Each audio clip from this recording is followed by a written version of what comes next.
Dude, I don't trust technology. Neither do I. Well, I don't trust myself with technology. There's a very big difference. I trust technology. I trust it to do what it's supposed to do. I just don't trust the people behind it. That too. Yeah, I don't trust the people behind it. Okay. Okay, it says the video is private. All right, good. Alrighty.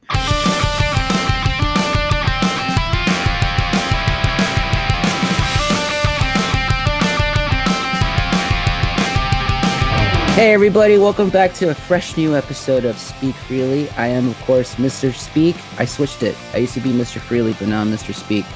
It's an old joke, but it works for me. And I'm here with my co-host, Mr. Freely. How are you, dude? What's up, man? Doing good. How are you? I'm good, man. I've had a weekend, man, but that's neither here or there. We have a great episode lined up. As you guys know, it is FILMTOBER Madness. And we have a very, very special guest with us today. Besides being someone very dear to me because of how sweet and lovely she was when I first met her all the way back in December. She is also one half of the Pride, probably, arguably, in my opinion, probably the best player in the den. She has a couple of shows lined up that I want you all to check it out, especially after our show. She has the Boys After Show on Gucciverse with Lando and a bunch of other dudes whose names I can't remember right now because I am dog shit tired. And she has a very, very good show that I do watch on the regular, and I was on once, Movies, Music, and Mayhem, on her YouTube channel, Rachel Silvestrini. Of course, I am talking about the great, the wonderful, the lovely Rachel Silvestrini. How are you, my love? I am good. How are you guys? Oh, I'm good. I am so happy you are here. I'm a little tired, so I apologize if anything goes wrong or my brain shuts off, because it's been known to do that, and I kind of hate it. But I mean, we're all dealing with some crap right now, so yeah. we're all doing our best. And that's all that matters. If our last show was any indication that we had with Janine, we're about to wake the fuck up, because we are going to get really heated and we're going to yell at each other. Friendships might end. Friendships might begin today. Who knows? We'll see. But today we have our Kevin Smith bracket. And of course, the only person I could think of to have on for Kevin Smith. Exactly. Because we all know how great she is. If you've never seen her compete on Schmodown. And I don't know if you can see in the back what she has there too. No, I don't own Kevin Smith memorabilia and keep it right behind me or have it right inside my bedroom door. No, I don't do that. It's fine. No, she's not just like. So I have a question, Rachel. Yes. So, do you know Kevin Smith? I have met him. I do not know him. Like, we're not on like a buddy friendship, like, let me text you a funny meme I saw of you basis. Nor do I have any contact information for him, because I feel like that my heart might explode at that point. No, but I have met him a few times. I was also on his 50th birthday. He did 50 questions for 50 guests for 50 years. So they brought on 50 different people to you had 4 minutes to speak with him. And it was right before his Jericho match. And I got to talk to him about Schmodown and the Great White North trilogy and all the movies he has coming out. And I reminded him of when I yelled at him something highly inappropriate that should not be screamed at somebody in public, that he laughed at. And he was like, "Oh, I remember you." And I was like, "Oh, shit." Yeah, I may or may not have screamed after him, "Try not to suck any dick" on the way to the director's tent. Nice. That's on brand, though. I'm sure he appreciated that joke. It is very on brand, but it also, I did not choose to say that. It was my brain screwing me over and not putting the filter in, and words just came out of my mouth that I wanted to grab had they been physical and shove them back in my mouth. But yeah. No, he was great. He turned around, literally knew it was me, though. Turned around, looked straight back at me and started laughing. And I was like, "Thank you for laughing. I was really this close to jumping into the harbor and drowning myself. It's fine." If there is one person to yell that phrase at, it would be Kevin Smith. Yeah. I mean, yeah. But he turned around and I saw the 37, the number 37 is on all of the jerseys he wears. And so he turned around and I saw the number 37 and I was like, "Hey, you!" Trying to the line ran through my head and I just screamed it out at him.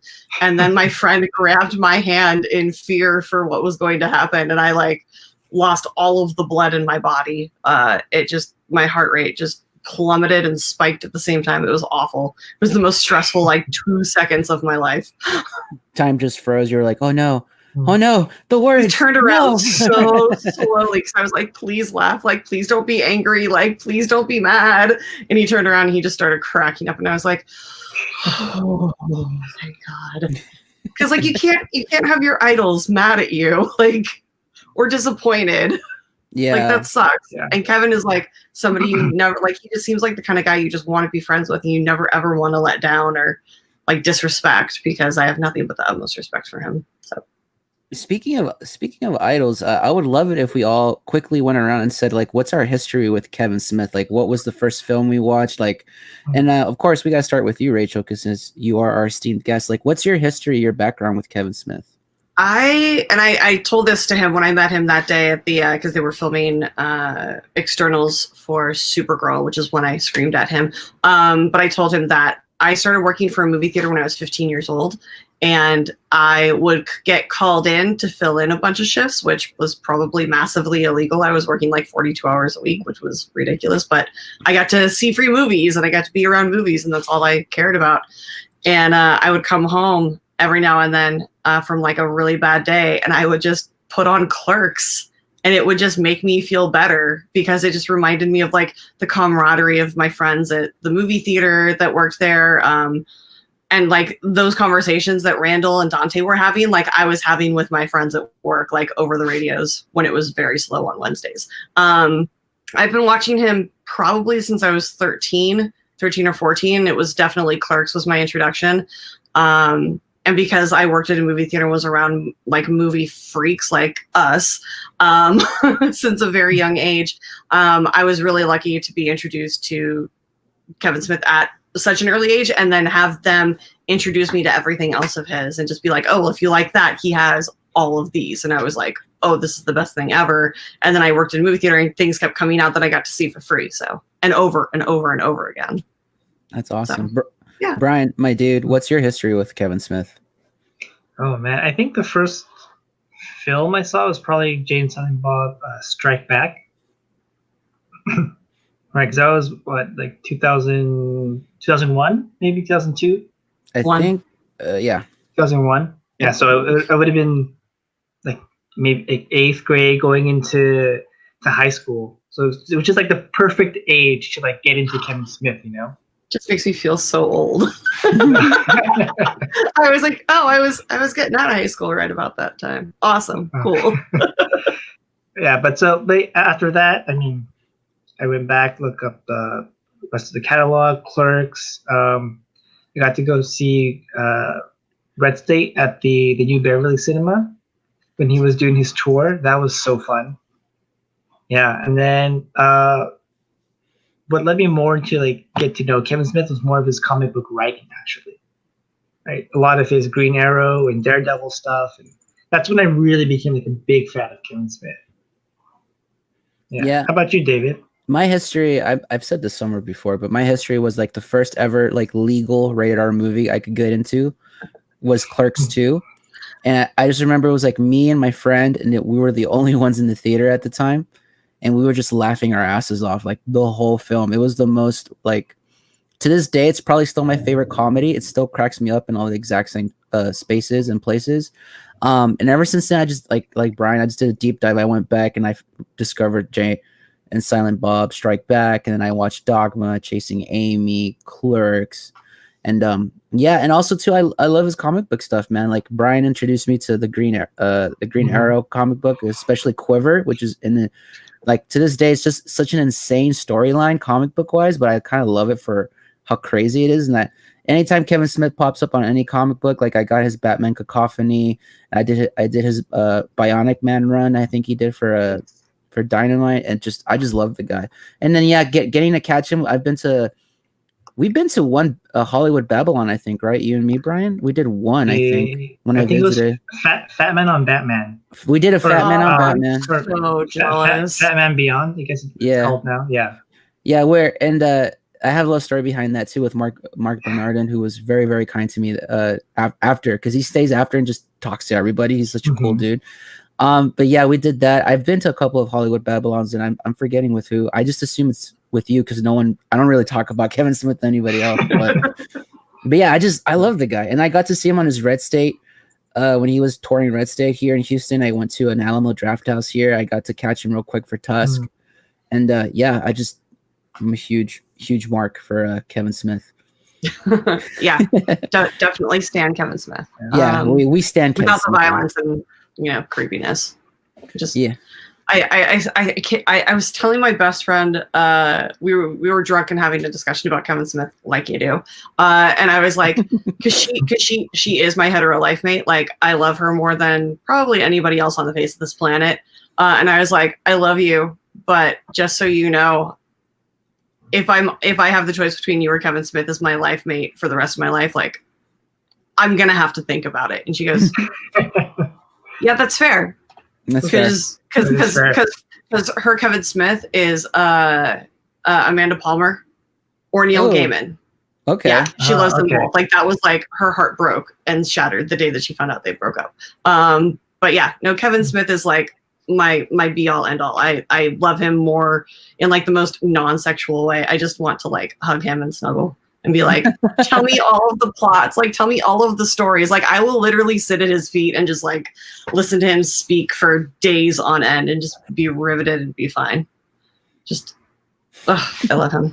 He has such great stories and he's so entertaining, so warm and wonderful. We can go on. I can go on and on forever. So why don't we start this?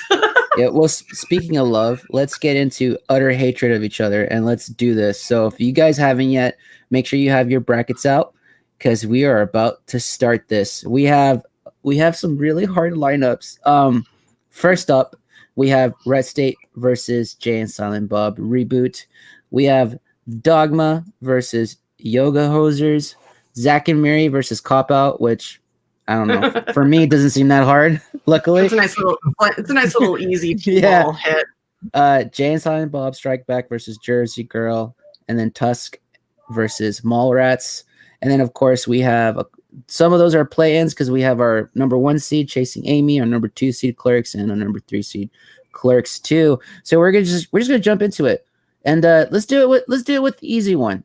Let's do it with the easy one because after this, it's not gonna get any easier. I feel like Zach and Mary versus Cop Out, and I'm gonna let, of course, Rachel go first. So Rachel, what did you choose between Zach and Mary versus Cop Out? Now, I don't like to shit on anything that Kevin Smith does, but Cop Out, woof. Yes. And I mean, it's something that he even admits to. I mean, there are some very wonderful, shining, hilarious moments, 90% courtesy of Tracy Morgan, and his ability to he's just like the most beautifully insane version of not okay. Like, what the fuck are you talking about? And I love it. So he's so great in it, but like, you can't, like, Zach and Miri is so perfect. It is so funny. It is two high school best friends who never really grew up, but like are just trying their best to put on a front and try and make it in this life and barely scrape by. And like the entire cast is so wonderful. There's like an actual porn star in there, and like you get full frontal of Jason Mewes, which is like shocking. And then like everybody, I mean, Tyler Labine playing the drunk football fan on his way home from the football game, and he just walks in while they're filming Suck My Cockachino. Like, are you kidding? And it's a cute dog. Like, he's so drunk. It's so good. And I just love him too. So, I mean, hands down, Zach and Mary, easy, done. Easy. Brian? Easy. Zach and Miri, right? It's like, I don't know. Is it easy? Are you being an ass already? It's not. He's not far-fetched. No, I mean, yeah, Zach and Miri, not my favorite Kevin Smith movie by far, right? But if you're gonna put it up against Cop Out, that's a pretty easy get around. You know, he's talked about how Zach and Miri, or both Cop Out. Well, first of all, Cop Out's not really his movie, right? He didn't write it. But Zach and Miri is also, in a sense, Kevin Smith didn't write it because he was trying to be more like Judd Apatow, right? He's like, oh, Judd Apatow makes these funny movies and gets a lot of big box offices. So he was trying to do an impersonation, right? And so in my mind, like Zack and Miri is also not a Kevin Smith movie, but still better than Cop Out. But it has the Kevin Smith heart to it. Mm. Like it does have these really touching and moving moments where you're just kind of like, why do I really care about these characters? These are awful people. And then you just fall in love with them because that's what Kevin does. So yeah, it is, but it isn't. Like it's not his movie, but he made it a part of. He put his love juice over it, which sounds gross, but I'm sorry for that. I immediately regret that saying. But it sounds on brand for it's Kevin Smith. Yeah, I voted Zack and Miri too. Like this is no contest. Like I remember, I don't remember what evening when Kevin Smith was, but I think he also kind of like, because he did say at the beginning it was like his Judd Apatow movie kind of sorta, but then he also said like eventually the way he kind of like made himself be okay with that film is he realized it's kind of the story of him making Clerks, right? Yeah. It's a bunch of friends getting together, they're all kind of like just scraping by and they decided to make a movie. And he was like, oh yeah, this is essentially me retelling the story of Clerks but in movie form with these stars. And it's hilarious. Like I still laugh at it today. Everything, Justin Long's character with Brandon Ruth in it, and it's just like God. When they're at the prom and like, or no, not the prom, the reunion, high school reunion, just Craig Robinson in it. It's like I'm gonna buy a TV set, put it in my bathroom so I can watch shit while I shit. That's the dream, man. That's the dream, man.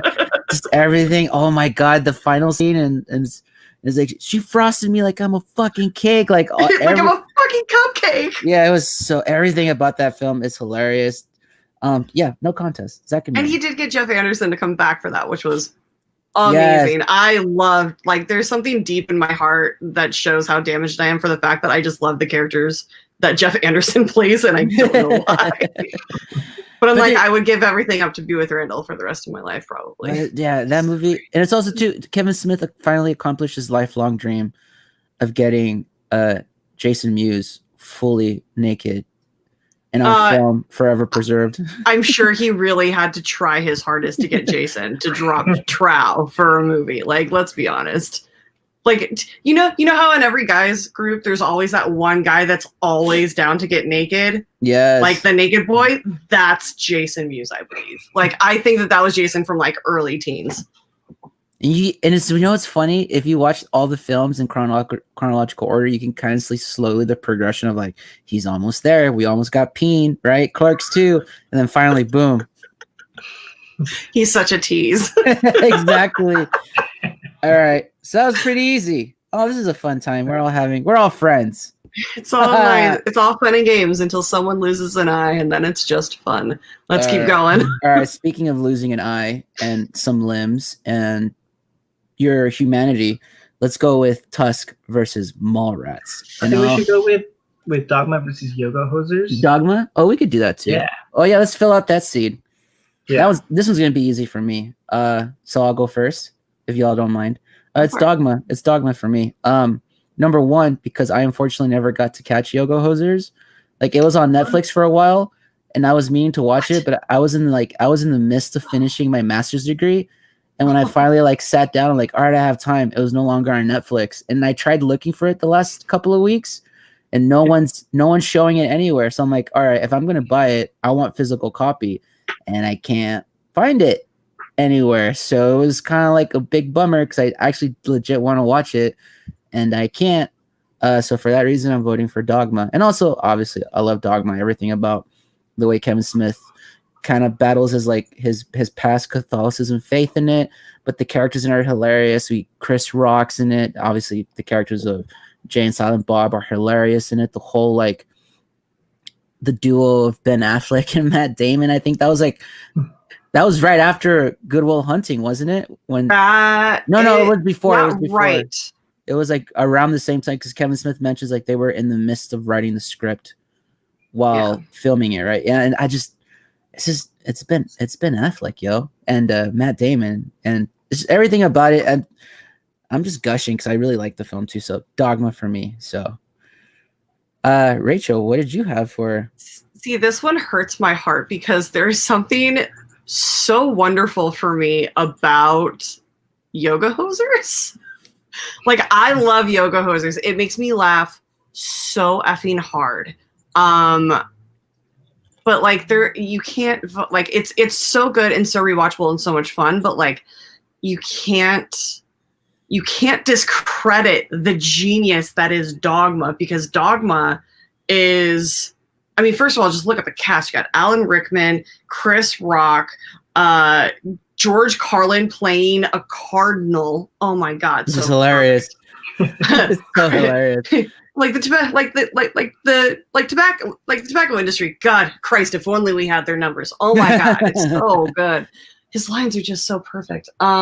Jason Lee, That's right. Selma Hayek. Like this cast is just so stacked. It is such a powerful message in such a cheeky way. Also, it has one of my favorite just like scenes with Bartleby and Loki when they're at the airport figuring out like that they can escape and finally go back to heaven.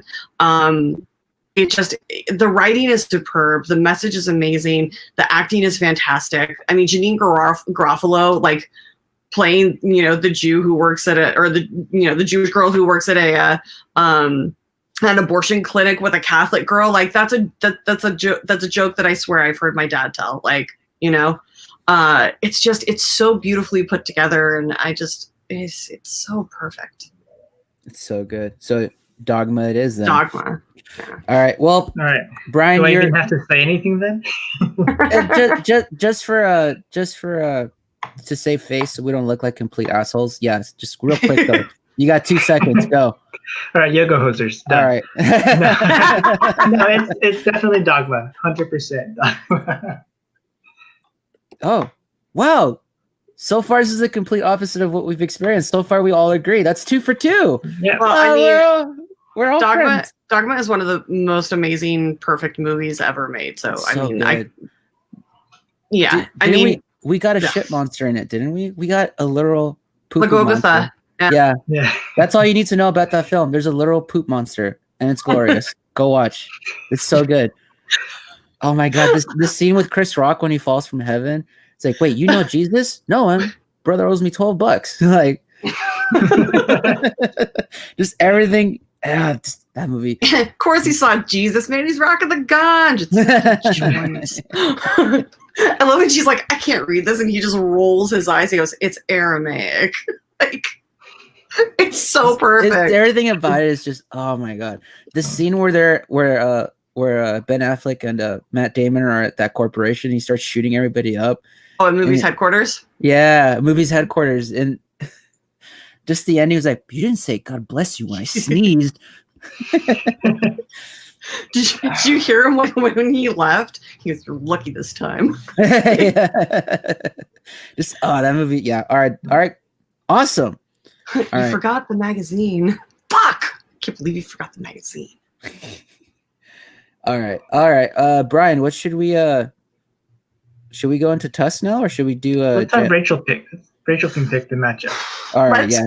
Let's go strike back in Jersey Girl. All right. I'm looking for a fight.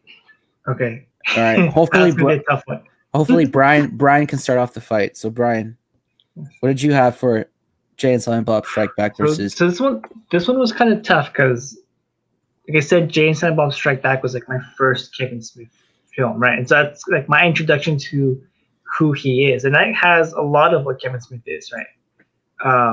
A lot of pop culture references, obviously Jay and Silent Bob are like the main characters. So, and just you get a huge dose of what his comedy is. That said, the heart in Jersey Girl, like say what you will about the whole film, right? Just like the heartfelt feelings I get when I watch Jersey Girl kind of overrides the fact that Jay and Silent Bob Strike Back was my first film. So I went with Jersey Girl on this one. Ooh. Damn it. All right. Oh my God. Are you right, David? Rachel, wait. Because she said damn it, so we got to follow up with her. What did you choose? I wanted a fight. I didn't want him to agree with me. Because like Jersey Girl tends to get shit on so much, and it breaks my heart because it is such a it's the first time that Kevin Smith tries the father-daughter relationship as like the focal point of his story. And every time he does it, it sits in my heart in such a very comfortable and wonderful way. Mainly because I am a massive daddy's girl. And so like, it's such a beautifully told story. And I also just cried laughing in the theater when I first saw it, when they killed off J-Lo, because it was during the whole like J-Lo versus Ben Affleck breakup. And it was just, that was hilarious. But it's also got George Carlin, and they do a number from Sweeney Todd, and it's so good. Like, I like Strike Back. I think it's incredibly funny and highly rewatchable, but like my favorite thing about Kevin Smith is him being able to mix the humor and the heart. And I didn't get a lot of heart from Strike Back, even though I did get, Princess Leia as a nun. So my vote is definitely Jersey Girl. Wow. We should have started off with me then, because my vote was Strike Back. So there goes my bracket.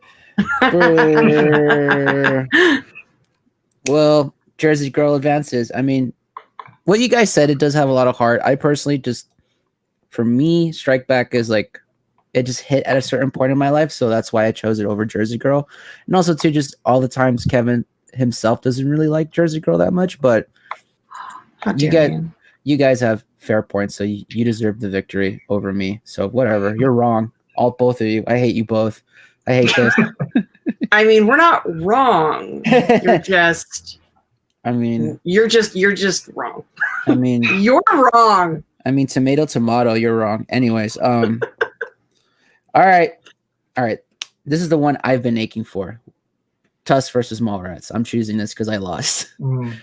So this one is really hard for me, quite honestly, because like, I do like Mallrats, the comedy in it, and all the like comic book references, and we also like, it was like one of the first real cameos for Stan Lee in it. But to me personally, there's something unique about Tusk that I really just love wholeheartedly. The fact that it does have like Kevin Smith's humor in it, but it's also a completely different side of Kevin Smith, where we get this really weird psychological horror, and it's probably one of the best performances by I'm blanking out. Not Justin Long, the guy who turns him into a walrus. Oh my god, I feel so bad. What's that? Is Justin name? Long. No, the guy who turns him into. Shoot. Michael. I would be like Michael Caine. It's not Michael Caine. It's not. Oh, I feel so bad. I'm also really tired. I used to know the name off the top of my head. Now I gotta go to IMDb. I'm sorry. I got it. It's Michael Parks. That's Michael Parks. Yes. Dude, to have this be his follow-up to what he did in Red State as well, and just like the whole monologue of like when I was abandoned and like the walrus was my friend, and then just the psychological horror. And I'm a huge fan of like body horror, like the Fly and The Thing and all that stuff. So for me personally, I had to go with Tusk. So now I'm aiming for a fight. Who wants to go? Wait, which one are we doing? We're doing Tusk and Mallrats? Yes. Okay. Yeah. I'm going with Tusk. Okay, I was like, I thought we already talked about Red State. For some reason, my brain went back to Red State because of Michael Clark. That's because he's so good. That's the last one, which is also kind of like a rough round for me. But I'm hoping Rachel has a different opinion than me, so we can duke it out. For Tusk and Mallrats, yeah. Tusk is still to this day one of the hardest movies for me to sit through because I don't like basically torture porn or bodycon, whatever. Like I can't. It's really hard for me to watch that. I mean, the movie is spectacular and it's so weird. And I love the fact that it's the first one of the Great White North trilogy. It really does kick it off in a very disturbing way. Also, welcome back, Haley Joel Osment. Exactly. But Mallrats is just so a part of my life, and it does, like, we don't get Stan Lee cameos without him being in Mallrats. Like, that was his first cameo, like the big one. Like, that was the one that set it off. It's also the only one that has been recognized outside of its universe, in the Marvel Cinematic Universe, when he did another cameo of him practicing his lines for Mallrats in Captain Marvel. Which actually brings Kevin Smith into the Captain Marvel universe, which is amazing. also you have, the entire cast is so great. We get Michael Rooker as Mr. Svenning. TS and Brody are like the quintessential like bro like best friends of the 90s. It's so perfect. Shannon Hamilton is like your typical 90s douchebag from every like high school movie. It's so good. There's so much heart, and like poor Willem still hasn't found the sailboat. That poor guy. Joey Lauren Adams is being broken into and peeped on inadvertently by Silent Bob every time she like takes off an article of clothing. It's so good. It's got one of my favorite lines ever. Like when she's trying on panties in the store and she's talking to TS and Brody and she goes, "Didn't I look just like Burt Reynolds?" And they both look at each other and instantly go, "Except for the mustache." Like it's so good. Everything about it, like the cast is just I have to vote Mallrats. Oh yes, what I've been waiting for. Someone to break a tie. So Brian, who is your true best friend? I mean, which movie did you choose? Well, I pick Rachel. No, yeah, go with your heart. No, I quit. Tusk is really difficult to watch. Yeah. Tusk is really difficult to watch. I can't force myself to get through the whole thing. I just both of you. I can't do it. It's not that like I do appreciate him trying to do something a little different out of his safe zone, I guess. But I prefer yoga hosers. If you're gonna take Kevin Smith out of his zone, yoga hosers for me is that's funny. I can watch that all day long. Tusk is a little bit more difficult, and Mallrats is quintessential Kevin Smith, So I went with Mallrats. Well, that's been an episode of Speak Freely. We'll see you never. All right. Wow. All right. This is what I get for going with my heart. I love Tusk, but I get it. It is also really hard convincing people to watch it. Hey man, you want to watch Tusk? What's that about? It's about a guy. That's one of those movies that you have to cultivate your friends in order to get ready to watch that. Like you need to show them some other movies. Like if they can get through, I don't know, Wishmaster of him peeling the face off the person and then becoming them. Like if they can get through that stuff, then just do baby steps. And eventually you can get to the point where you're like, dude, there's this crazy movie by Kevin Smith where he turns the guy into a walrus. And they'll be like, dude, that sounds awesome. Yeah. You gotta train them. You gotta cultivate their appreciation for that. Or just make them a giant Kevin Smith fan and then just bag on him for not being a real fan unless I watch it. Yeah, that's what I gotta do. And also find new friends apparently. All right. We're not saying Tusk is bad. I'm just saying that Mallrats my eyes is better. I'm just giving you all a hard time because you're wrong. But anyway. It did give us I will say this, it did give us Guy Lapointe that had a penis on his nose. So. Yes, Guy Lapointe. Oh my god. With that vein. I remember when I watched it in the theater, I looked at it for a hard minute, just straight looking. I'm like, holy shit. Minute, not a it was a hard minute, dude. It's real hard. And I was just like, is that Johnny Depp? And I said it out loud. And I was like, oh shit. But yeah, that was a great cameo. All right. Red State versus Jay and Silent Bob reboot. Two of his more recent films. It's like if we were to break Kevin Smith into eras, right? I feel like these are the beginning and tail end of Kevin Smith's most recent era. It feels like, because it's like him experimenting with horror films, but also him kind of rediscovering his voice again. You know what I mean? Because he's been through a lot of stuff during this time, and it was also too because almost completely self-funded these last few films he did, or very very low budgets, right? He's talked about Red State and how he kind of had to correct me if I'm wrong, Rachel, because I know you know more than me, but he kind of had to put up the money too for Red State a little bit, right? Yeah, he always tends to put up money of his own pocket just to be this is I'm actually putting my money where my mouth is. Like, this is why, like, all of these movies that he makes are so important to him for some, like, one reason or another. And so, like, yeah, I don't think he's ever not invested in his own movies other than writing and directing. Yeah, and it really feels like it feels like really true independence. Like, Kevin Smith is still kind of like that hero of independent film in that sense. And to me, especially like when you go and listen to his podcast when he's talking about making Red State, and he's just like, I'm just gonna make films I want to make. I'm no longer gonna wait for the studios to give me the go ahead. Like, I'm gonna make it because I want to make it. These are films I want to make. And to me, I feel like Red State really kicked off like this later phase of his filmmaking career. Not that he's never not done what he's wanted to do, but he has said on podcasts before, like, he would wait for a studio to go, okay, Kevin Smith, make us a Kevin Smith film. Where like with Red State, it was like, I'm not going to wait for them to give me a chance to make a horror film. I'm just going to make it because I want to make it. So, especially with Red State in particular, the commentary he had because of the whole of what is it, Phillips family? Is that what they're called? Like that whole Westboro Church or whatever. The Westboro Baptist Church. Yeah. And the idea that came out of that, and like like how he made it into a horror film, the fact that it's like there's almost little to no music in it. There's not really a soundtrack or a score for it per se. Yeah. And just the bonkers third act. Oh, it's so it's and then also too him really like obviously Quentin Tarantino and like Robert Rodriguez kind of did it first by giving Michael Parks scenes in their films. Like, I'm specifically thinking about Robert Rodriguez and From Dusk Till Dawn and that opening scene with Michael Parks, but like Kevin Smith really gave him like the juiciest dialogue and the best lines in this film. It's so perfect the way he did it, Michael Parks in this. It's because he's so charismatic, but he's so evil at the same time.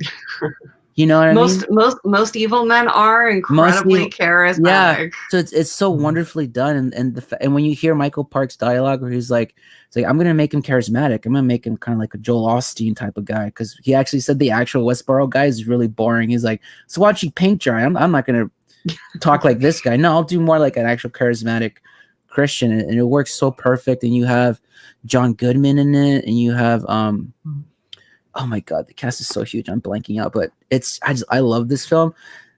And then we have Jay and Silent Bob reboot, right? Which is him kind of going back into like his cast of characters that he's had, the USQ universe, as you say. But it's so funny, but it's like that quintessential Kevin Smith where it's hilarious, but it has so much heart in it. Like again, the third act, actually having Jason Mewes' kid in it as like the daughter of Ben Affleck's character. And just like that whole, like him discovering Jay in the movie, discovering how to be a dad, how to be a good father. What does it mean to be a good father? And it's like, it's obviously like Kevin Smith, like, cause he has that experience with obviously his daughter. And then like that relationship of how he helps Jay in the movie and how he actually helps Jason in real life get through sobriety and help him like with everything going. I cried like a baby during that scene. So I was like, oh my God, this is so good. So beautiful. This one was really hard for me, so I'm not gonna say it yet. I know. No, you don't get the pass. That's some bullshit. Grow some ovaries. All right, I'll grow. Nut up. Let's go. I'll grow some eggs.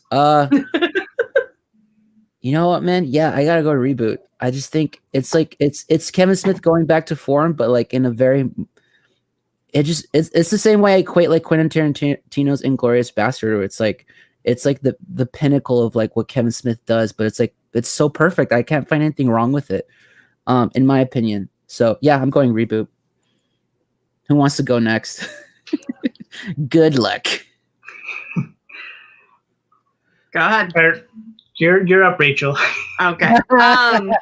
Okay, grow some ovaries, bro. So Red State is, I think, Kevin's most underrated movie he's ever done. Yep. It's also incredibly hard to find because it's not streaming anywhere, and I think it was on a very limited Blu-ray release to the point where I had to go on Amazon and buy it, and when I got here, I didn't see the notification that it was from France and that it was Region 2, so I still don't get to watch it unless someone buys me a region-free Blu-ray player. That would be great. But yeah, so it is... It's so powerful. It's in such a great message about, like fighting to be who you are and fighting God, it's so good. I can't. This is hard. I do love it, but like I honestly like it's an easy win in my eyes. I just want to give a little pep talk to the loser first. But Jay and Silent Bob Reboot, I got to go see one of the first screenings that movie did in Burbank at the AMC, and it was packed with the actors and actresses and a bunch of crew people, and it was a Legion M gathering, and so there were a ton of people that were investors. And I literally sat it was me and then somebody else and then Steve Coogan, and literally I saw Kevin in the hallway waiting as Legion M is doing their introduction, and I saw Kevin and I just burst into tears, and Steve just leans forward. He's like, "Are you okay?" And I'm like, "I'm perfect." And then Kevin introduced the movie and spoke a little bit about it, and then everybody, it was the most amazing movie going experience ever because everybody was such massive Kevin Smith fans, and it's just I spent a lot of time last year describing movies as a love letter, and this is 100% a love letter from Kevin Smith to his fans and to his characters and to every movie he's ever made. It's just one giant hug. And that monologue that Ben gets, I have said it before and I will say it again. I need to say this to Kevin's face, because Kevin gets performances out of Ben Affleck like nobody else has ever managed to, in my opinion. His monologue in Chasing Amy, his entire heartbreaking performance in Jersey Girl, every time he gets him to play a douchebag, it's just it's so perfect and so spot on. And then they got, Chris Hemsworth as in the hologram. As the hologram. Please don't hump the hologram. But it's so perfect. And, bringing everybody back, they brought, Justice came back, and then she ended up being gay with Rosario Dawson, which, let's be honest, is the hottest couple you could probably ever imagine. And then the Hater Tots and the whole Southwest digs, it's such a perfect movie. It's literally his, he went from Jersey Girl to not really a Zack and Mary, but kind of a little bit of a Dogma, and then came out with Reboot, and it's all very father daughter, caretaker daughter things, and I cried so hard throughout the entire movie of Reboot, whether it was from crying, laughing, or just being incredibly moved and nostalgic. It's his perfect movie for me. I just love that movie so much. It's so good. And I failed to mention this, but we got Chris Jericho and probably his greatest cameo ever as a so KKK. Far. We died when he was when he lifted that thing up and went peekaboo. I'm just of course Chris Jericho introduces himself as a Klan member by saying the words peekaboo. It's just so funny. So funny. And then Silent Bob goes into the whole Glenn Ross always be closing monologue, and it's just everything about this movie is just it's just movie fan love. That's all it is. Yep. Well, Brian, what do you have to say for yourself? Man, I was hoping someone would pick Red State. I know. No, I also went with Reboot just because, like you said, it's a love letter. It's kind of like Kevin Smith's Endgame in a sense, where he brings everything together in the most succinct way. There isn't a single beat that is wasted in this movie. And it's actually the first movie that first Kevin Smith movie my girlfriend got to see, right? Because that's the one that was no, we got to go to the theater to watch this right now. And she loved it. She knowing nothing about Kevin Smith or his character. She was way into it. She was laughing, probably the hardest out of everyone in the theater. And that tells you just how good Kevin Smith is. You don't need to know his characters, and you still feel the heart and the humor, and you know exactly what's going on. Yeah, so I went with also Reboot. That's 3 for 4. We unanimously chose the same one. Or... These are also play-ins. So... Yeah. All right. Hopefully now the next round, though, we become bitter enemies. I have a feeling we will, because this is getting a little rough. All right, so we're gonna let Rachel. You're gonna go first, but you get to choose which one do you want to choose us to fight over. Oh my God, I'm already looking at this. I'm like, Jesus. I know. This is gonna be tough. This is where we put in the work, everybody. Okay, well, let's go easy then. Let's do the Dogma, Zack and Mary. Oh yeah, all right, yeah. Okay. Of course. Well, what are you choosing? I mean, I'm wonder. obviously gonna choose Dogma. Yeah. Zack and Mary has a lot of heart, and it is insanely rewatchable and so hilarious. But nothing. I mean, it's great, but it doesn't top Alan Rickman. Getting to see Alan Rickman's Ken doll genitals. So definitely Dogma. Brian? Zack and Mary? Dogma. I chose Dogma too. I mean, like Rachel said, I love Zack and Mary. It's funny, it's rewatchable for sure. But Dogma is like, it's quintessential Smith, right? It's like it's one of those movies where it's like it's funny, but it has a great message and a great theme to it. So, and just great performances too. Like we already gushed all over it. So yeah, Dogma for sure. Easy. I'm gonna keep gushing all over Dogma. Just heads up. Like, try and make me stop. I know. I think I remember you mentioning what your favorite film is, and it's gonna be interesting when we get to the end. That's all I gotta say. It already hurts me so much. Like literally doing my bracket, I was like, this is awful. Yes, that's what we wanted. Yes, end people's days. Yes, make Rachel cry. Make Rachel cry on camera. Speaking of crying on camera, I'll choose Clerks versus Jersey Girl. And since I'm choosing it, I'll go first. For me, I had to go Clerks. Not just because it's like Kevin Smith's first film or whatever, but it was like, for me personally, it was such a unique experience. I'm pretty sure it's like the first legit black and white film I ever saw. And the reason why Kevin Smith told it, right? The reason why they filmed it in black and white is because it was cheaper at the time, right? Because it was completely self-made, that film.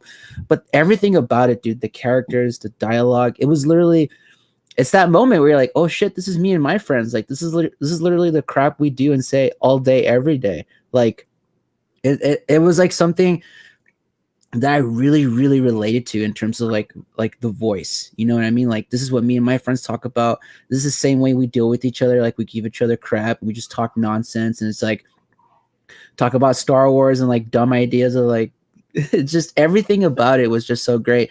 And then just the humor in it, like the audacity of some of the jokes, you know what I mean? Like the whole bathroom scene with the dead guy and like 37, my girlfriend sucked 37 dicks in a row. Like just everything about it is so hilarious.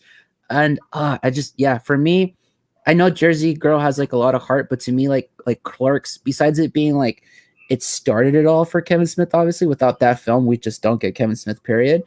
It just represented me at that period in my life like so perfectly well. And it was like that weird thing when you kind of start realizing at a age, like, oh, representation on film, like it hits harder. Like you start to realize like what it means to have that representation in pop culture and pop media. So for me, I had to go Clerks. Girl, don't go acting like you're still not that guy. I'm still that guy. We are all still that guy. Yeah, for sure. All right, who wants to fight me? Anybody had a different opinion? Let's go, guys. We've been so friendly so far. Where's the violence? I can't fight against Clerks. Like only one movie has a salsa shark, and I cannot vote against that. When it comes to Jersey Girl, like Jersey Girl is so good and so sweet and such like so heartbreaking and so heartwarming. Also just the relationship between Liv Tyler and Ben Affleck, like it was perfect. It was, you know, I mean they work so well together that it's so nice to see them in another like movie where they're together. But like Clerks is Clerks.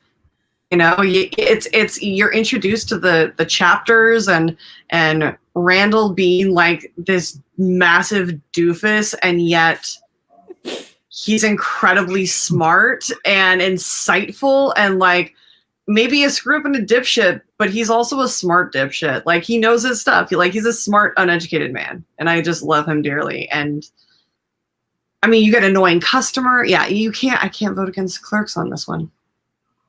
All right, Brian, did you vote against Clerks? And are you out of our best friend circle now?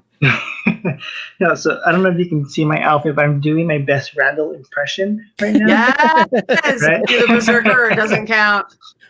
Right. So I went with Jersey. No, I went with Clerks.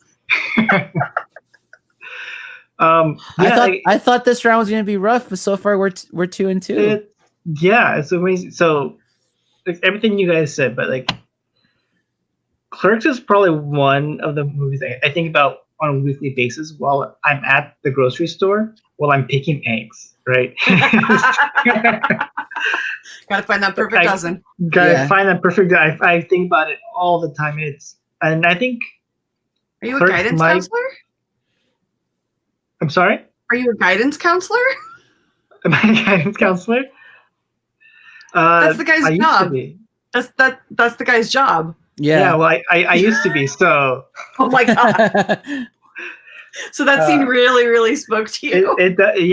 It probably subconsciously led me towards that field to begin with.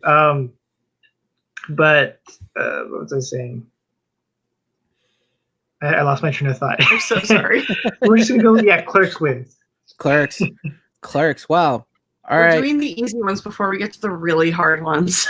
All right. We need to do a hard one.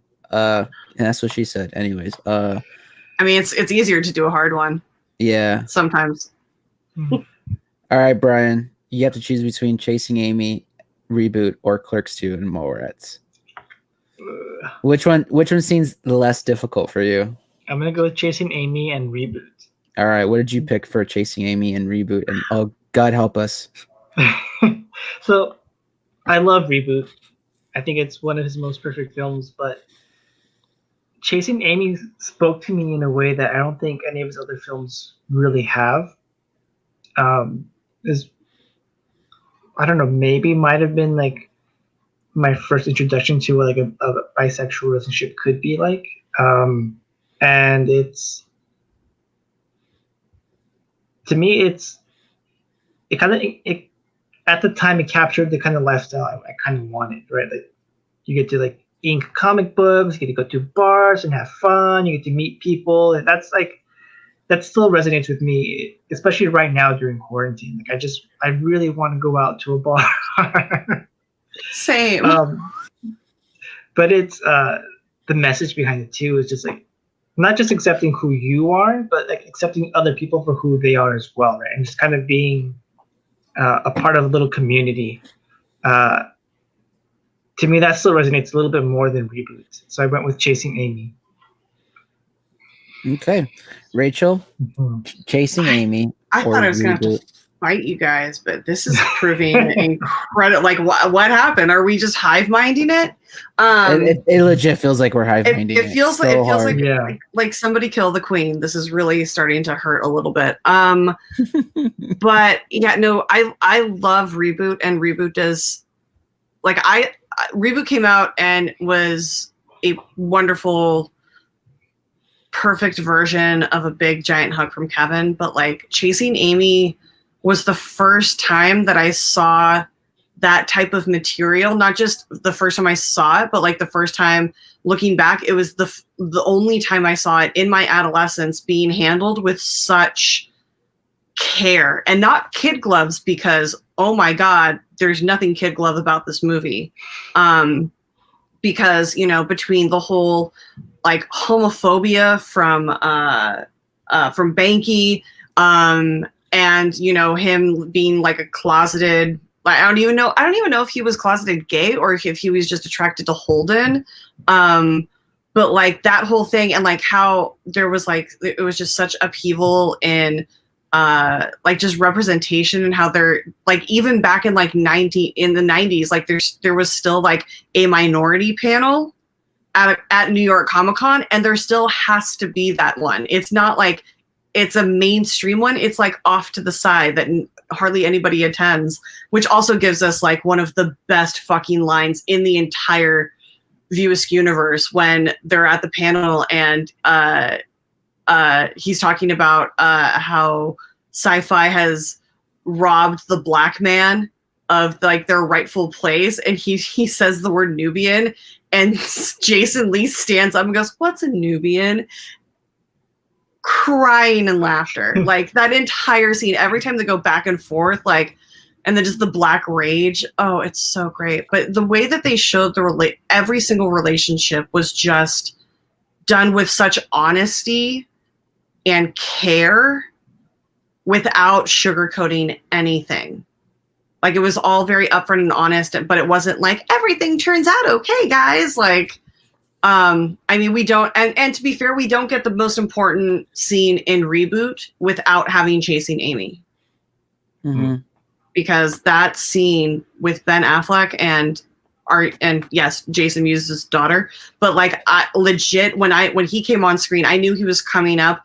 I had completely forgotten that I hadn't seen him until that point, and then he came on screen, and I teared up, and then I heard Joey's voice, and I just started weeping because I was like, they cared that much about that movie. Like this movie is like doesn't seem to be much to any fans. Like it's it's not Clerks, it's not any of like the big slapstick humors. It's got so much. I think it's the most important movie that Kevin has made aside from Clerks, because Clerks proved that you don't have to have a studio behind you to make an incredible movie that's going to be a hit and like affect people. And then Chasing Amy was basically him going, well, if you liked that, hold my beer or hold my blunt. And he made Chasing Amy, and it's so important. And it was so great to see that, like, how she struggled with her sexual identity because she first opened herself up to being gay because she didn't want to limit her options of being happy. And then she literally swung the pendulum too far the other way and was just exclusively with girls. And that's when that conversation happens with Holden when they're like lying in each other's arms. And she's telling him, like, she's answering the question, why me? And it's just like these really beautiful, honest, and like just raw moments that you get with these actors that were so young at the time. Like you think back and like they'd done what, like 3 or 4 movies that like weren't big. And then they pull this off and it's so beautifully done. Definitely Chasing Amy. Chasing Amy. I chose that too. Just everything you guys echoed. It's like, it's so honest. It's like one of those first films too. I remember it's not like the happy ending, like, and they lived happily. No, like it's a very real, like honest ending, but it doesn't mean like it's a bad ending either. Like just, yeah, everything you guys said, there's nothing else I can really say. Honestly, you guys said it all perfectly wonderfully. And I chose Amy as well, which leaves us with Clerks 2 versus Mallrats. And I'll go first because it's pretty easy for me, just because of what it means to me personally. It was my introduction to Kevin Smith. I think it's one of those films too, like as a comedy, it holds up really well. There's no real dead moments in it. The movie just kind of goes. It's again the same vein of Clerks, like the day in the life of these one characters, one day, but it's like a very pivotal one day, surprisingly. And it's also too, it's so much heart in it, especially the ending when they're in jail with Randall, and he's like, man, you're really gonna make me say it, dude? Like, you're my best friend and I love you. And he still interjects a little bit of like comedy in a non-sexual way, of course. Yeah, right. But again, like it was such an important moment, a movie for me at that time, because it also made me realize, like, oh shit, like I should be able to tell my friends, like, you fuckers mean a lot to me. I love you guys. Like yeah, like it's fine. Like we can say it, and it doesn't, you know what I mean? Especially during that time in that period, it was like, it's not manly to say it or whatever, blah blah blah. But or the hated phrase of no homo. No homo. Yeah. So hate that phrase. And I'm the type of guy, like, I'll tell my friends all the time, like, bro, love you, bro. You know what I mean? Like, I tell all my friends, like, I love them. So, and this movie kind of helped shape that in me a little bit too, and also shit on them nonstop, consistently, while telling them I love them. So for me, it was an easy choice for me. Not to say that Mallrats isn't hilarious and also doesn't have heart. Just for me, Clerks 2 has it and then some. So Clerks 2 for me. Okay, so I'll go next. All right. Oh, are we gonna fight? A little bit. So, as much as I love Kevin Smith, there was a point in my life where I was consuming a ton of his content, like movies and podcasts and comic books. It was just a lot of Kevin Smith. You're describing my everyday. Continue. But I also got a little bit of I got a little tired of the same message over and over again. Right, Kevin Smith on his podcast tends to recycle his jokes a lot. And so when I watched Clerks 2, it was kind of in the middle of this like period where it was too much Kevin Smith. And then to me, watching this film, it's like Kevin Smith, instead of choosing to go and do other stuff, is choosing to stay Kevin Smith. Right? Like, because I watched Clerks 2 after watching Red State.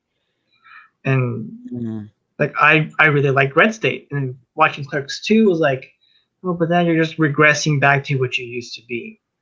And so it just, for that reason alone, like Clerks 2, it doesn't sit well with me. I would love to go back and watch it again and see how I feel now. That sounds like a you problem, buddy. So I went with Mallrats on this one. Okay, first of all, Clerks 2 has a dance sequence to ABC 123 by the Jackson 5, and you cannot dislike that. Thank you. Yeah, this one was really hard for me too, because I love, like, it's levels of Kevin Smith that are similar but yet very different. Clerks 2 has a donkey show, and Mallrats has a 3-nippled fortune teller in a dirt mall. Like, it's very quintessential Kevin, but so, like, you're only able to push the limits so far. I had to go with what has lived in my heart the longest, and I had to go with Mallrats. You guys are the worst. Wow. I hate you both officially. Sorry. I love Clerks too, but like Mallrats, just guys, it's just so good. Brenda, fuck you. If we were to show that movie to kids now, the first question would be, "What's a mall?" Well, yeah. And then we get to tell them about the amazing things that you got to do when you were 11 and got to ride the bus by yourself for the first time down to the mall and go hang out with your friends, go play skee ball at the the arcade, and go ice skating and go watch movies, or just go hang around and go bother the people at the music store or the video store. Oh my God. Guys, the 90s was a pure time. You miss it so much. Well, I can officially say my bracket is bust. So is yours? Mine's Brian? Honestly, so far so good. Yeah, same. Yeah. I feel personally attacked. That's all I'm saying. I feel like Brian and I are gonna walk out of this best friends. Yeah, I think so too. We're gonna go do one of those like the Netflix and Google like hangout things. Oh yeah, I could see that. Oh my God, can we do it? You and I can do a Clerks 2 watch along. And we could like yes. Yeah. I hate the both of you. All right, guys. Enjoy your show. Alrighty. Well, damn it. All right. This is, I think, where it's gonna get the toughest. This is incredibly painful. Mm-hmm. All like, right. What do you guys want to do first? Because legit, my bracket, I'll just say it now. I had Clerks 2 winning it all, and there it goes. So sorry, buddy. You guys go. What do you want to start off with first? Clerks versus Mallrats, or Chasing Amy versus Dogma? Let's go Clerks and Mallrats. Clerks and Mallrats. Yeah. Mm-hmm. And because Rachel chose that, Brian, you get to go first. Oh, okay. Twist. Yeah, this one was, I had to sit with this one for a little bit, more so than the other matchup. I love Mallrats. Mallrats is so fun, but you don't get any of it without Clerks. And Clerks was, for what it is, right? It's an independent film that Kevin Smith funded by selling his comic book collection, right? And then just putting everything else on credit card debt. And that kind of like like I said, it opened up the pathways for other people to get to do like their own thing, their own way. Right? You don't have to go write a script and like send it to a studio. And for that reason, I went with Clerks, just because it's really important to what Kevin Smith is. Rachel? I'm agreed. Like I love Mallrats for so many reasons, but like I will never like there's always a time and a place for a Kevin Smith movie. Like sometimes it's Zack and Mary silly get drunk night and laugh about porn stars and awful sex. And sometimes it's a Jersey Girl night where it's nice and heartwarming. Sometimes it's a Mallrats night, but not every night can you watch those movies. Whereas with Clerks, I will literally, like if somebody walks in, I don't even care what's going on in my life. If I walk into a room and they're watching Clerks, I will drop everything and sit down and watch the rest of it with them. And if they can't put up with my constant quoting, then that's their own fault. They put that on. Also, yeah, and to be on that line, I also quote Clerks far more than I do Mallrats. Clerks quotes are literally just like constantly flowing out of my mouth. Much to my roommate's chagrin. But it's also just like it is Kevin Smith. Like that is Kevin Smith. I mean, he has grown and become such an amazing director off of this, but like this is where it starts, and like this is still at the heart of what he is and who he is. So I had to go with Clerks. Yeah, I mean, and it's not like it matters what I'm said. I'm just third wheeling it at this point between you two. But I also chose Clerks for that one, regardless of what made it. Yeah, it's just everything you guys said. And it's that movie that, despite the age of it, despite how it was made and what have you, it holds up. Like everything about it to this day still holds up. The dialogue, the humor in it, the heart in it about what the film's about. It's just, and yeah, without it, we don't get Kevin Smith. So, and even all of the side stories, like the Chuli's gum promoter that comes in and stirs up the anti-smoking, like that's still relevant today. Like, yeah, surprisingly, yes. Everything, the person checking like the milk and like the whole a dozen eggs thing, and the milkmaids and everything, the school counselors, everything about it. And yeah, I wasn't supposed to be here today, but here we are. I mean, fun fact, I don't know if you guys know this, but Mallrats actually happens canonically the day before Clerks. Ooh, I didn't know that. Oh, I did not know that. Clerks happens on a Saturday and Mallrats happens on a Friday, like the Friday before, because when TS pulls up to Brandy Svenning's house to pick her up, they're supposed to catch a flight to Florida, and that's the night that Julie Dwyer, was it Julie? Yeah, she was mid backstroke. She died on Thursday night. And her funeral is Saturday, which is when what happens during Clerks when they go to see her. Yes. So technically, Mallrats is canonically first before Clerks. Ooh. The Wow. more you know. Dropping hot facts. Hell yeah. If only we had the video editing capacity to put that up there. I was really high when I figured that out. It was amazing. I was like, wait a minute. And like I did like the whole Beautiful Mind, like Minority Report thing. And I was like, well, if this happens there, then that happens there, then that means, oh my God. Yeah. You see a bunch of numbers and math equations just all over the place. I did. I saw writing in front of me and I was like moving facts around in the air. It looked like I was having a seizure. It's funny. Alrighty. Chasing Amy versus Dogman. I think is this part of your bracket at all? What, like for me? I mean, yeah. I'm still a co-host. Damn it! He's still gonna participate. I'm still gonna be part of the group. No, Brian, we killed his bracket. It is you guys murdered my bracket. Just complete disaster on my side. But in terms of, fortunately, I did have Amy and Dogma going up on this end, And this was really tough for me personally, just because of the significance of both of the films, the thematic elements in both of them, how like they're both very telling different things, right? One's about like acceptance of self, the other one's like about spirituality and religion. What do you believe in? What do you ultimately don't believe in? So they're very similar in terms of like discovering yourself as a person, but also very different as well. And also the humor in it, I find in both of these films is different. Like to me, Chasing Amy, it has funny moments, but it doesn't feel like a comedy so much the way Dogma does in some ways. You know what I mean? Like Chasing Amy is so earnest and so honest in everything it does. And not to say that Dogma isn't, but just Dogma has a little bit more just comedic elements in it for me personally. And also what it meant to me at a time when I was also kind of struggling with my spirituality and my religion.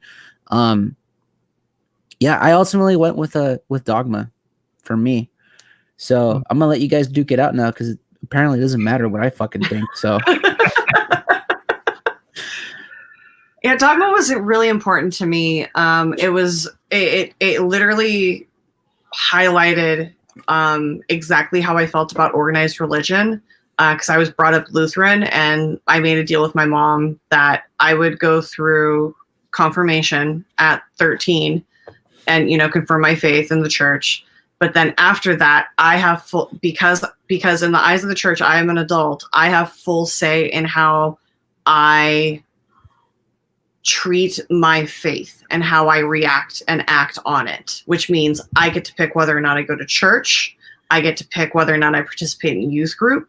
And that was like something really hard for her to swallow. And because like going through confirmation, I had a lot of questions that it's one of those things where like, if you don't know, it's okay to say you don't know. Like, I don't expect anyone to have all of the answers aside from Alanis Morissette. And even then I have to hear it through Alan Rickman.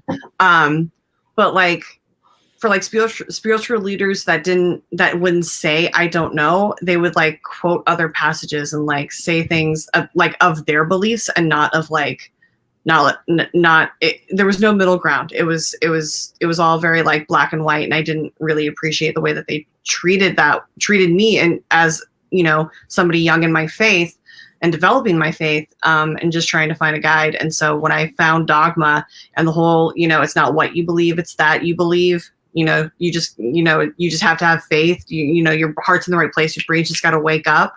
I literally, as soon as I saw this movie, I like dragged my mom to the movie theater and I was like, this is what I've been trying to tell you. And she watched it and laughed and like groaned and, did a mom face so many times, but she understood my stance at the end of it. And so it was just, it's a really important movie to me. However, wow. Are we going there?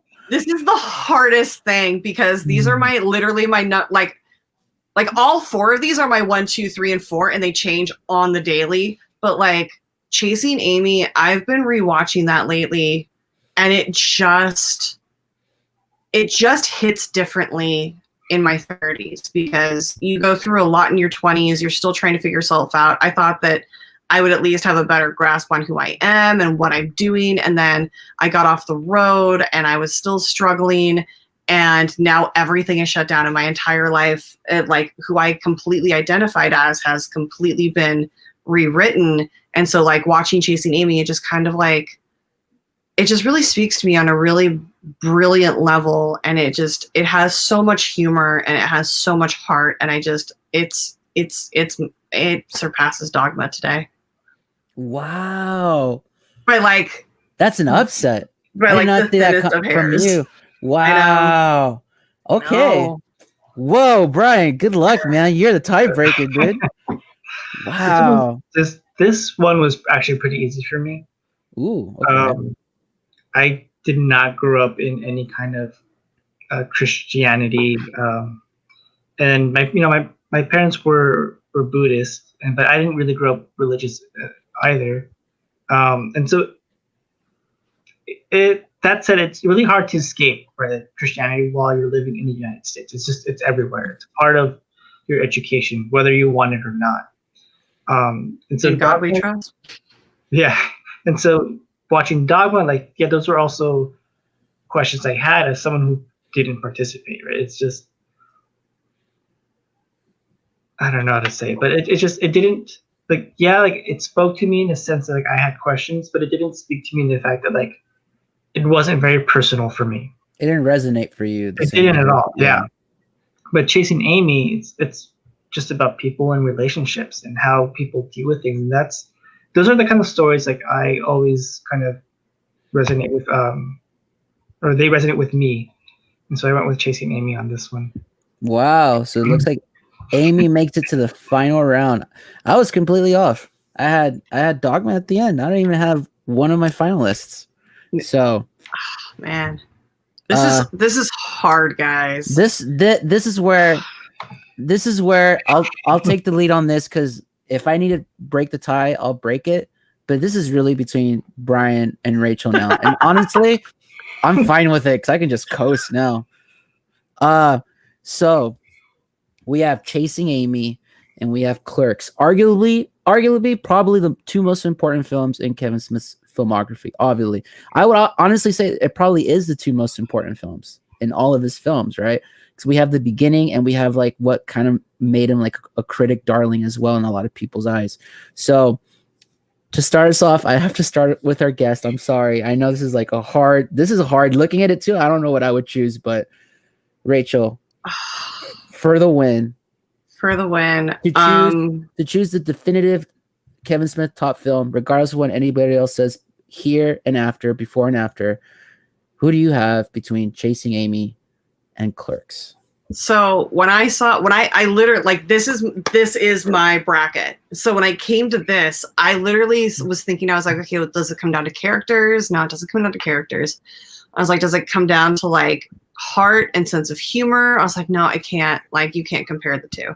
And what I figured out I had to do was I had to compare monologues. Now, we get some great monologues in Clerks. I mean, we get some great character introductions. We get, we get the discussion about, the best Star Wars movie, which is Empire, not Empire Strikes Back. But then there's Chasing Amy, and you get Ben's monologue to Alyssa in the car in the rain professing his love. And then you get, in my opinion, one of the most important monologues is actually Kevin Smith's monologue as Silent Bob telling the story of Chasing Amy. And that whole time, and you just think that, you're 3 movies in at this point with Jay and Silent Bob, and you like all you know about Silent Bob is that he carries weird things in his coat and he's quiet and always has a pack of smokes. But then you get to Chasing Amy and he tells this beautiful and heart-wrenching story of jealousy and anger and emotional immaturity, and wanting to be somebody that you're just not in a relationship, and how that is so toxic when you're not open and honest with yourself before you're open and honest with others. And for that reason, I had to go with Chasing Amy. All right, Brian, either for the win or to make my life more miserable than it already is. What did you have? What did you have for Chasing Amy versus This is incredible. Clerks is Kevin Smith, right? It's him getting to be him, but on the surface level, in a sense. Whereas Chasing Amy is Kevin Smith being very personal, right? This is like probably his most personal film, right? And it's just him gushing all his frustration, his anger, like you said, and his love also for the people in his life and the characters that he's writing, and the fact that it is Kevin Smith as Silent Bob telling the story of Chasing Amy tells you how personal it's just. He would have to be the one to tell that story. So I went with Chasing Amy. All right. The character development in Chasing Amy is the one thing I think that kind of stands out a little bit more than in Clerks. All righty. So with that being said, ladies and gentlemen, Brian's just like, light off, I'm done. We have the definitive top Kevin Smith film is now forever shall be Chasing Amy. I mean, this bracket is completely different tomorrow for me. like to be honest, my feelings about movies change on the daily because you're never emotionally the same from day to day. That's true. So today Chasing Amy was definitely my top Kevin Smith movie. Oh, yeah, but they're all epic and deserve a view. Yes. And moving forward, I will forever hate Chasing Amy based purely on the fact that you two became best friends. Alrighty, so this is the point now where we each show our brackets, and I'll obviously go first because I'm clearly dead last. So I don't know if you guys can see, but look at all of those X's. I obviously had, let me see here. I had Strikes Back, which was wrong, right? And then I had Tusk here, which was wrong. And then I had Clerks here, which was wrong. And I had Dogma at the end. So ultimately, I'm wrong. And it's my opinion that's the most wrong here. And that is what it is. All right, Brian, what was your bracket like? This is my bracket. This is exactly what my bracket looks like. Really? Congratulations, dude. 100% like, where is it? Yeah, Lucky. Chasing Amy. Lucky. Yeah, this is my bracket. Can I share my screen or? Yes, go for it. I could put it on. So that's my bracket. Literally, like that. That's my bracket. Wow. She literally, I think. Yeah. Well, it's the exact same. Yeah. Are you guys like soulmates now or something? Like what the heck? I think so. Yeah. Yay! Good. I missed you. All right. All right. Well, I guess you guys. All right. I'll just leave. Yeah. No. Okay. All right. Fine. Cool. So yeah, no, I love that movie. It makes me so happy. Like there is a legit Kevin Smith movie for every emotion. And yeah, it just depends on how you're feeling that day. Go watch a Kevin Smith movie. Yes. You'll feel better. If anything, I hope us dissecting the films and ending friendships over them makes you want to go watch all the films. And if you're gonna watch Yoga Hosers, make sure you hit up David so he can also watch. Yes, please. I haven't seen that film. I want to see it. I legit do. I can't find it. I know I have it. However, let me check and see if I have it on my hard drive. Because if I have it on my hard drive, then I can. Oh, we can watch it when we hang out. We can for sure. In case anyone's listening. I mean, the next time you're in LA, because you're here all the time, right? Yeah, all the time, especially totally. now. Rachel, where can everyone find you? You can find me on Twitter and Instagram at RM Silvestrini. I have a show every Thursday night on my YouTube channel called Movies, Music, and Mayhem. I have a guest on Thursday nights. We talk about everything that's going on in the world, the mayhem of everything, your favorite movies, music, and you just find out some really cool stuff. So upcoming, I have a very dear friend of mine named Sean on the 15th. He is in a really great band out in Boston. And then the week after, I have the amazing and gorgeous Sabrina Ramirez will be my guest. And then doing some fun Halloween watch along. We're going to watch one of my favorite movies of all time is Young Frankenstein. So we'll be doing that as a watch along as we lead into Halloween. And then I've got a whole bunch of really cool stuff coming up.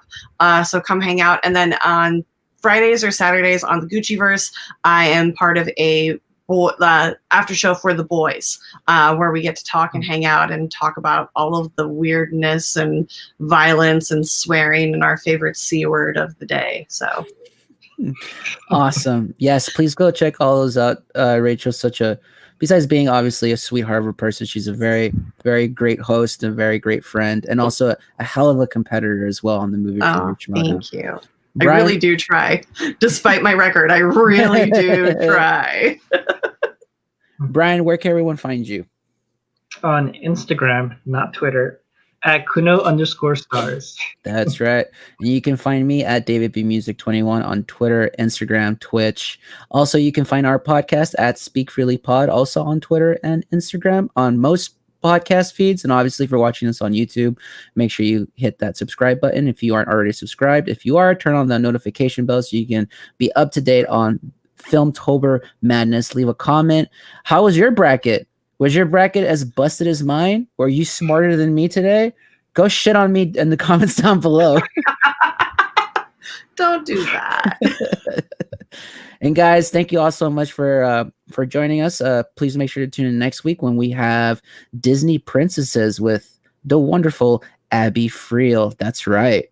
We're doing it felt appropriate considering Abby and like what she's done so far too. So, but until then, guys, this has been a great episode. Rachel, thank you so much for joining us. This is a lot of fun, despite me not liking you as much anymore now than I did before. Yeah, but you respect me now, so it's I fine. respect the hell out of you. I respect the hell out of you. All right, guys, and that'll be it for us. That is Speak Freely Pod. We will see you next week. This is how I close the show. 1, 2.